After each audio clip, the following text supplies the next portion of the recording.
aproveitando que a gente tá nessa seara, uma coisa que a gente tem visto ultimamente é uma certa longevidade de alguns atletas, né? O Cristiano tá com quanto? Uns 37? 38? Cris Ronaldo? Acho que ele tá quase 40, assim. E é uma parada pra gente parar pra ver. O Romário aposentou aos 38. O Romário já não desempenhava esse mesmo futebol. O Ronaldinho Gaúcho aos 38, você tá maluco, já tava... O Imperador, pô. O Imperador. A gente via antigamente os atletas aposentando bem mais cedo do que a gente vê hoje um Cristiano Ronaldo, que, pô, ainda tá num desempenho... Pô, imagina. O robozão... Se viesse aqui pro Brasil, ele era rei no Brasileirão. Também só tem bagre aqui.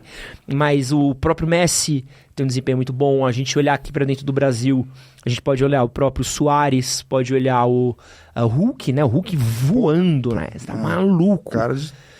Por que a gente tem visto tantos atletas, principalmente de futebol, desempenhando tão melhor isso hoje em dia do que era antigamente? Não é só do futebol, tá? Você pegar todos os campeões do UFC, a maioria estão beirando os 30.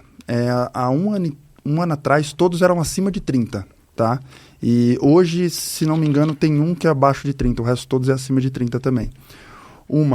Primeiro por essa parte da ciência mesmo voltada ao esporte. Então, tanto na preparação física como na reabilitação com o fisioterapeuta, tanto na parte nutricional com o nutricionista e a parte médica da parte metabólica. Então, essa daí, para mim, é fundamental hoje um atleta ou um praticante ter todas essas áreas preenchidas, tá? Para longevidade, principalmente. E outro também é a questão cultural hoje em dia, que é a questão, além da saúde, o cuidado mental. Então, assim, claro, se você vai pegar por exemplo, o LeBron James. Tá. Cara, o cara tá voando na NBA, né? E deixaram o homem chegar, né, no playoff. E agora ninguém para também. É um cara que, se você for perceber pela história, é um cara que sempre cuidou do corpo como se fosse uma máquina. Pega um Kobe Bryant da vida. O Kobe Bryant, uma história, legal isso daí, a gente entender. Ele começou a compreender o esporte quando ele entendeu que não é sobre ele. Primeira coisa, não é sobre ele. O esporte é sobre como você pode melhorar.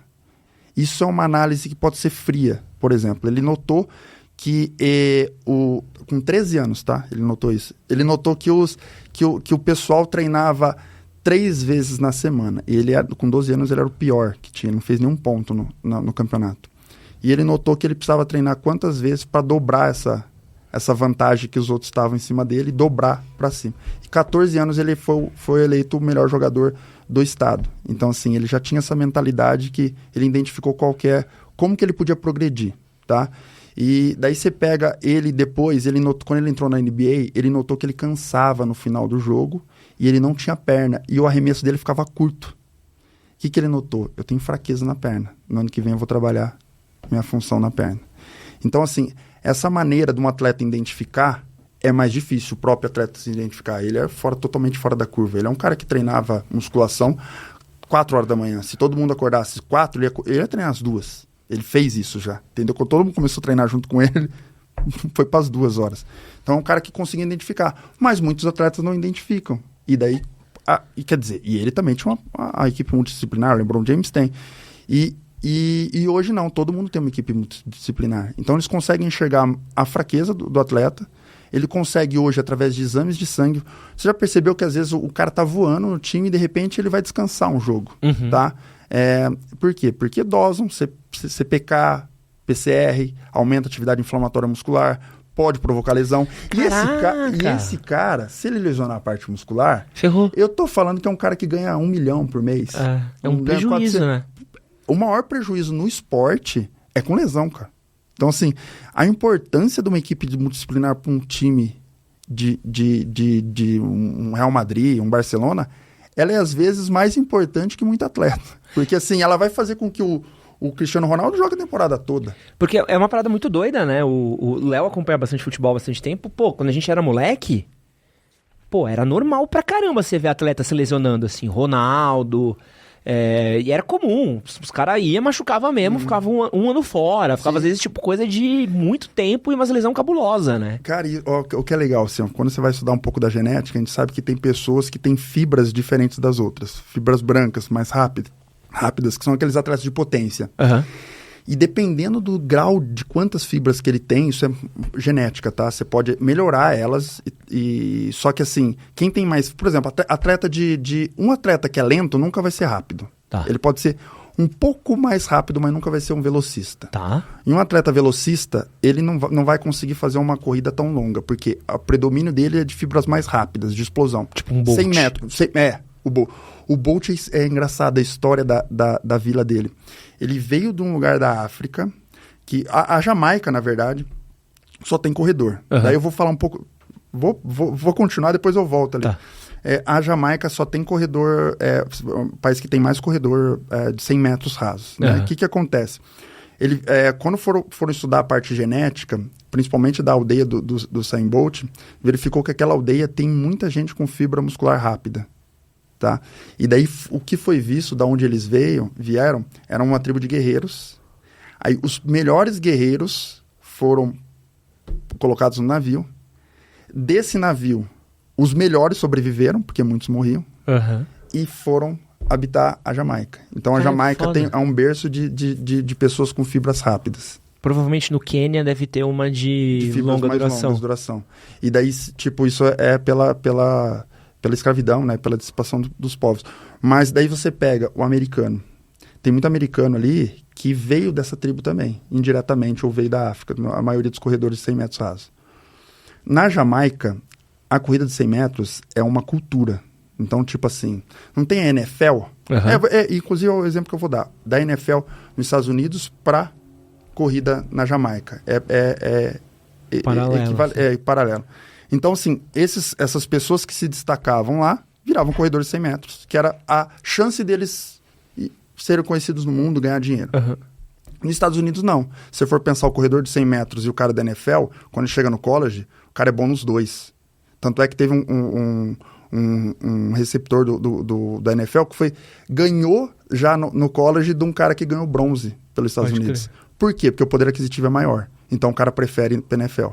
E daí fica... Então, essa parte da genética, quando a gente vai entender em relação a fibras, em relação à longevidade, em relação à lesão, a gente começa a identificar também, pela genética, onde que o cara tem que estar exercendo ali para ele lesionar menos, o que a gente tem que fazer com aquele passe, o que tem que trabalhar, por exemplo, num cara que tem fibras muito rápidas. Primeiro, você vai colocar ele numa posição correta no campo. Por exemplo, um lateral geralmente tem uma fibra um pouco mais rápida que um cara que é zagueiro.